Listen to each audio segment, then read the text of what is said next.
Le tour de l'animal en 80 podcasts, un programme conçu et présenté par Eric Cobast, proposé par INSEC Grande École.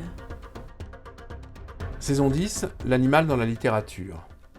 Épisode 74, Balzac, une passion dans le désert. Inspiré par Henri Martin, célèbre dompteur de fauves de la première moitié du XIXe siècle, et d'ailleurs le texte débute par un rapide échange entre une femme et un homme à la sortie du spectacle donné précisément par Martin dans sa ménagerie, eh bien cette nouvelle de Balzac est une véritable curiosité, une petite pierre précieuse dans l'œuvre du romancier. Le texte se lit aisément, il est bref, mais suffisamment dense et chargé d'implicites pour être cité et travaillé dans le cadre d'une dissertation. Il a été rédigé en 1830. Alors de quoi s'agit-il ? Il s'agit du récit d'un vétéran de la Grande Armée, l'armée napoléonienne, rapporté par le narrateur à la dame qui l'accompagne visiter la ménagerie du dompteur Henri Martin. C'est donc le récit d'un récit, dont l'action se situe au plus profond d'un désert. Tout est donc mis en œuvre pour déréaliser l'anecdote rapportée, celle qui évoque précisément cette passion d'une panthère pour un soldat. Je cite.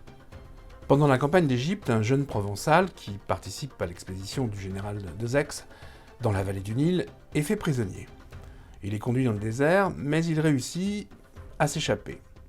Il se retrouve alors perdu dans un véritable océan de sable, et pourtant il parvient à une éminence rocheuse où il va trouver l'eau d'une source, la nourriture de quelques palmiers, mais aussi l'abri d'une grotte. Je cite. « Il voyait un océan sans bornes. Les sables noirâtres du désert s'étendaient à perte de vue dans toutes les directions, et ils étincelaient comme une lame d'acier frappée par une vive lumière. Il ne savait pas si c'était une mer de glace ou des lacs unis comme un miroir. Emporté par l'âme, une vapeur de feu tourbillonnait au-dessus de cette terre mouvante. Le ciel avait un éclat oriental d'une pureté désespérante, car il ne laisse alors rien dédésiré à l'imagination. Le ciel et la terre étaient en feu. Le silence effrayait par sa majesté sauvage et terrible. L'infini, l'immensité, pressaient l'âme de toutes parts. Pas un nuage au ciel, pas un souffle dans l'air, pas un accident au sein du sable, agité par petites vagues menues.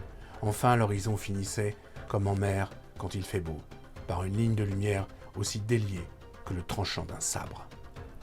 Eh bien, c'est là qu'il s'endort, jusqu'à ce que la respiration et l'odeur d'un fauve le réveillent. Il découvre alors qu'il partage la tanière avec une panthère.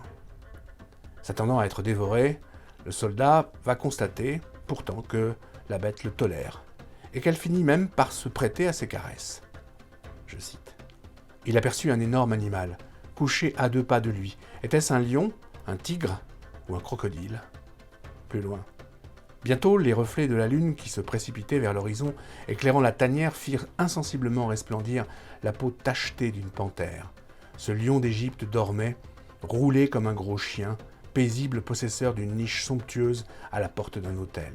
Ses yeux, ouverts pendant un moment, s'étaient refermés. Il avait la face tournée vers le Français. Un peu plus loin. Cette tranquille et redoutable hôtesse ronflait dans une pose aussi gracieuse que celle d'une chatte couchée sur le coussin d'une ottomane. Un peu plus loin.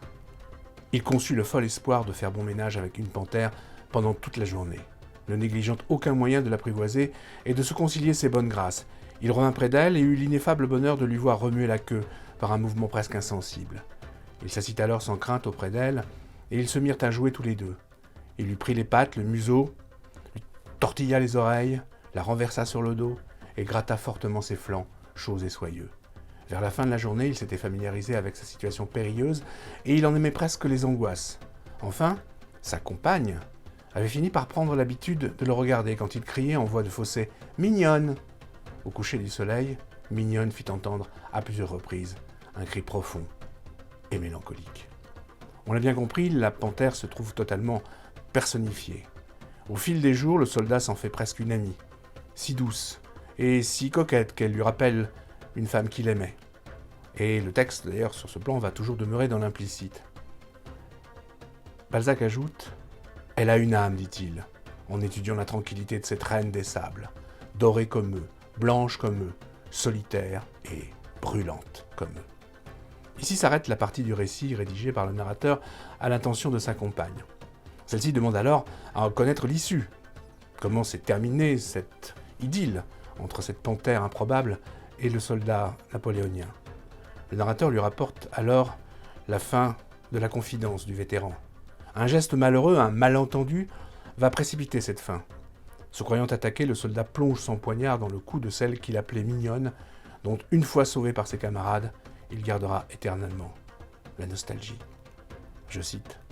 « Je ne sais pas quel mal je lui ai fait, mais elle se retourna comme si elle eût été enragée, et de ses dents aiguës, elle m'entama la cuisse, faiblement sans doute. Moi, croyant qu'elle voulait me dévorer, je lui plongeai mon poignard dans le cou.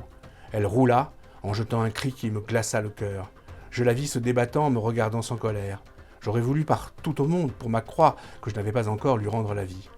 C'était comme si j'eusse assassiné une personne véritable. » Eh bien, l'homme et l'animal ne sauraient en effet partager la même existence.